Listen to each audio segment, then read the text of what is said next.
Ngayon ay maglalagay na po tayo ng itlog sa ating incubator para makapag-umpisa na tayo makapag-incubate.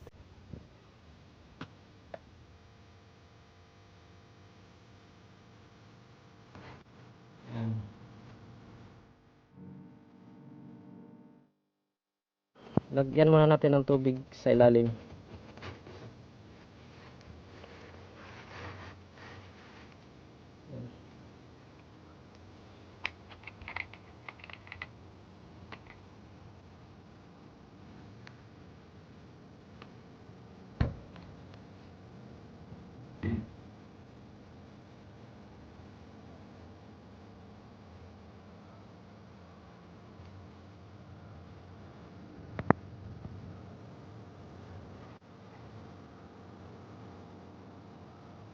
Oops.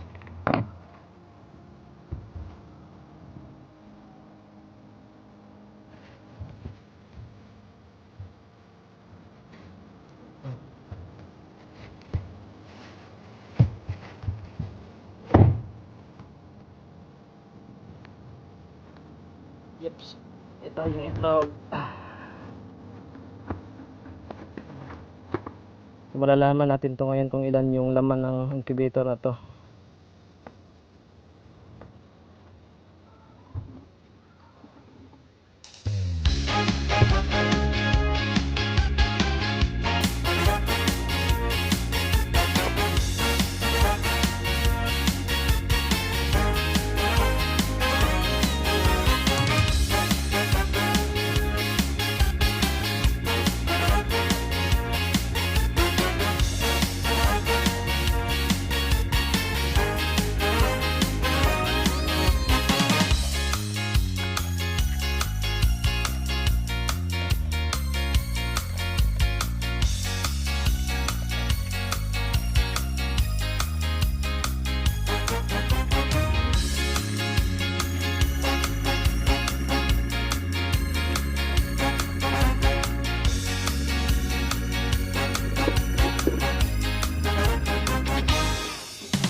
Mayroon po tayong na-incubate na 76 na itlog.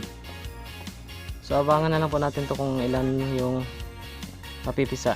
Gagawa po ako ng video nito pagdating ng 20 to 21 days. Ayan. So may sobra tayo dito. So kung may maglilimlim pa doon, lalagay natin to sa mga naglilimlim.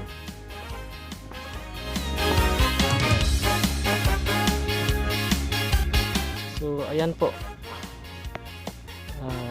maraming salamat po sa panonood.